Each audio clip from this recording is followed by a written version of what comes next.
ಇದು ಮಹದೇವಪುರ ವಲಯದ ಕಥೆ ಆಯಿತು. ತುಂಬ ಜನ ಬೇರೆ ಬೇರೆ ಭಾಗದಲ್ಲಿರೋ ನಮ್ಮ ವಲಯ ಹೇಗಿದೆ ಹರೀಶ್ ಅವರೇ ಅಂದರೆ ಇದು ಬರ್ತಾ ಇದೆ ನೋಡಿ. ಮಗದೊಂದು ಬ್ರೇಕಿಂಗ್ ನ್ಯೂಸ್. ಬೆಂಗಳೂರು ಪೂರ್ವ ವಲಯದ ಸ್ಥಿತಿಗತಿ, ಕರೋನಾ ನಿಯಂತ್ರಣಕ್ಕೆ ಹೇಗಿದೆ ಅಲ್ಲಿನ ಕ್ರಮಗಳು. ಸಚಿವ ವಿ ಸೋಮಣ್ಣನವರ ಎಕ್ಸ್ಕ್ಲೂಸಿವ್ ಹೇಳಿಕೆ. Breaking news.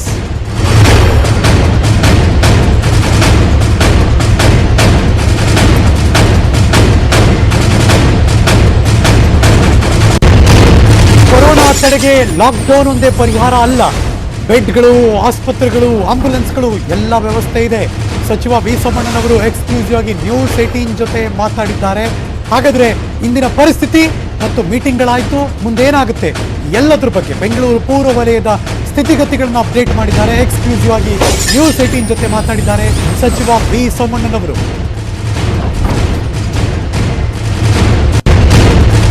ಇದು ಪ್ರಿಪರೇಷನ್ಗೋಸ್ಕರಲೇ ಲಾಕ್ಡೌನ್ ಆಯಿತು.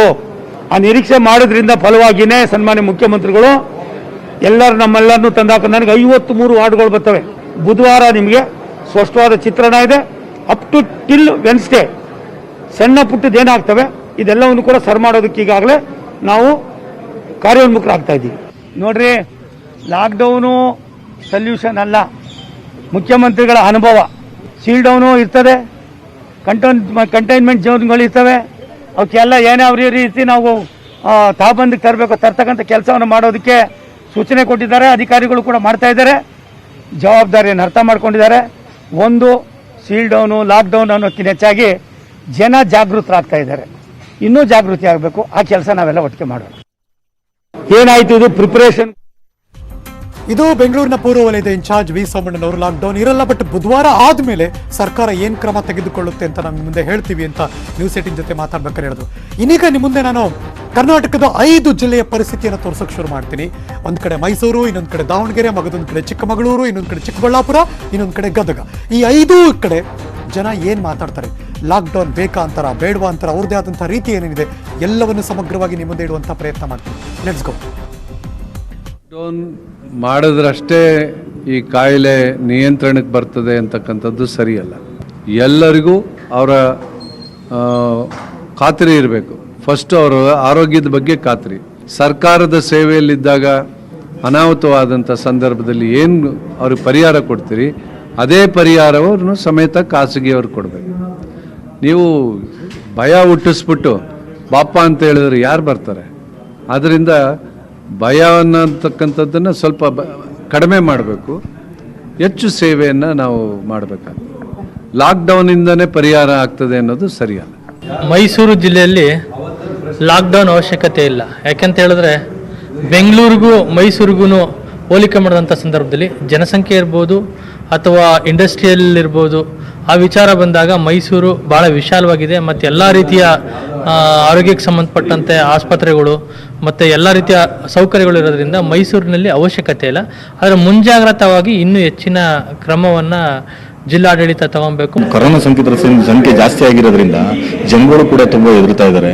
ನಮಗೇನು ಇಮ್ಯುನಿಟಿ ಜಾಸ್ತಿ ಆಗಬೇಕು ಅಂತ ಹೇಳ್ತಾರೆ. ಇಮ್ಯುನಿಟಿ ಪ್ರತಿಯೊಬ್ಬರು ಮನುಷ್ಯಗೂ ಇಮ್ಯುನಿಟಿ ಇರಬೇಕು. ಬಟ್ ಏನಂದ್ರೆ ಕೊರೋನಾ ಸೋಂಕಿತರನ್ನ ತಡೆಗಟ್ಟಬೇಕು ಜಿಲ್ಲಾಡಳಿತ. ಈ ಲಾಕ್ಡೌನ್ ಅವಶ್ಯಕತೆ ಏನಕ್ಕಿದೆ ಅಂದರೆ ಸೋಷಿಯಲ್ ಡಿಸ್ಟೆನ್ಸ್ ಮೇಂಟೈನ್ ಮಾಡಬೇಕು. ಸೋಷಿಯಲ್ ಡಿಸ್ಟೆನ್ಸ್ ಮೇಂಟೈನ್ ಮಾಡಿದ್ರೆ ಖಂಡಿತವಾಗಿ ಕೊರೋನಾ ನಿವಾರಣೆ ಮಾಡ್ಬೋದು. ಆದ ಕಾರಣ ಅದೊಂದು ಜಾಗೃತಿ ಅಭಿಯಾನ ಮಾಡಬೇಕು ಅಂತ ಜಿಲ್ಲಾಡಳಿತ ಕೇಳ್ಕೊತೀವಿ. ಮತ್ತೆ ಲಾಕ್ಡೌನ್ ಅನಿವಾರ್ಯ 100%. ಬೆಂಗಳೂರಲ್ಲಿ ಲಾಕ್ಡೌನ್ ಮಾಡಿದ್ದಾರೆ. ಅದನ್ನ ಇತರೆ ಪ್ರದೇಶಗಳಲ್ಲಿ, ಇತರೆ ಜಿಲ್ಲೆಗಳಲ್ಲಿಯೂ ಆ ಜಿಲ್ಲಾಧಿಕಾರಿಗಳಿಗೆ ಅಧಿಕಾರ ಕೊಟ್ಟು ನೀವು ನಿಮಗೆ ತಿಳಿದ ವಿವೇಚನೆ ರೀತಿಯಲ್ಲಿ ಲಾಕ್ಡೌನ್ ಅಳವಡಿಸ್ರಿ ಅಂತ ಹೇಳಿದ್ದಾರೆ. ಈಗ ನಾನು ಕೇಳಿದರೆ ನಮ್ಮ ದಾವಣಗೆರೆ ಜಿಲ್ಲೆಯಲ್ಲಿ ಇಲ್ಲಿವರೆಗೂ 807 ಕೇಸ್ಗಳು ದಾಖಲಾಗಿದ್ದಾವೆ. ಈ ಲಾಕ್ಡೌನು ಸ್ಟ್ರಿಕ್ಟಾಗಿ ಲಾಕ್ಡೌನು ಮಾಡೋದ್ರಿಂದ ಇದನ್ನ ನಿಯಂತ್ರಣಕ್ಕೆ ತರ್ಬೋದು ಅಂತೇಳಿ ನನ್ನ ಭಾವನೆ.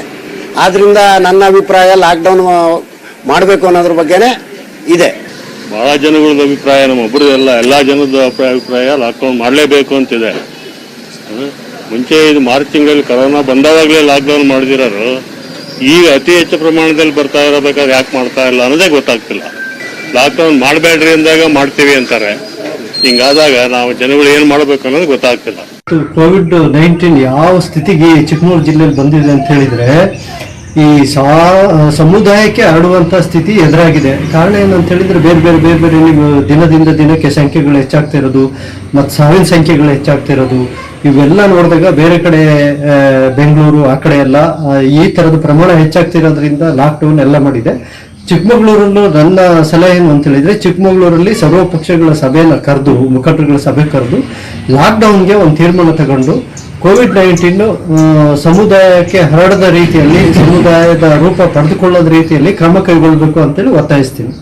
ಈಗಾಗಲೇ ಸೋಂಕಿತರ ಸಂಖ್ಯೆ 584, 14 ಜನರ ಸಾವು ಮತ್ತು ಬೆಟಗೇರಿ ಮುಕ್ತಾನದಲ್ಲಿ ಇವರ ಅಂತ್ಯಕ್ರಿಯೆ ಮಾಡಲಿಕ್ಕೂ ಕೂಡ ಸ್ಥಳಾವಕಾಶ ಇಲ್ಲದಂಥ ಈ ಕ್ರಿಟಿಕಲ್ ಪೋರ್ಷನ್ದಲ್ಲಿ ನಮ್ಮ ಗದಗ ಜಿಲ್ಲೆಯನ್ನು ಹಾಫ್ ಡೇ ಲಾಕ್ಡೌನ್ ಇದ್ದದ್ದನ್ನು ಫುಲ್ ಡೇ ಲಾಕ್ಡೌನನ್ನು ಸ್ವಲ್ಪ ದಿನಗಳವರೆಗೆ ಮುಂದುವರಿಸಿದ್ರೆ ಇದು ನಿಯಂತ್ರಣದಲ್ಲಿ ಬರಲಿಕ್ಕೆ ಸಾಧ್ಯ ಅಂತ ನಾನು ಹೇಳಕ್ಕೆ ಇಷ್ಟಪಡ್ತೇನೆ. ದಿನದಿಂದ ದಿನಕ್ಕೆ ನೂರಾರು ಕೇಸ್ಗಳ ಸೋಂಕಿತರ ಪ್ರಮಾಣ ಹೆಚ್ಚಿಗೆ ಆಗ್ತಾ ಇದೆ.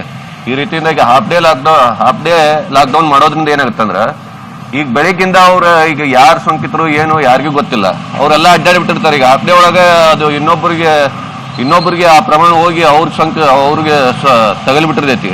ಹೀಗಾಗಿ ಹಾಫ್ ಡೇ ಲಾಕ್ಡೌನ್ ಮಾಡೋದ್ರಿಂದ ಏನೂ ಉಪಯೋಗ ಇಲ್ಲ. ಫುಲ್ ಲಾಕ್ಡೌನ್ ಆಗಬೇಕು. ಇದರಿಂದ ನಾವು ಸೋಂಕಿತರ ಪ್ರಮಾಣ ಕಡಿಮೆ ಮಾಡ್ಬೋದು.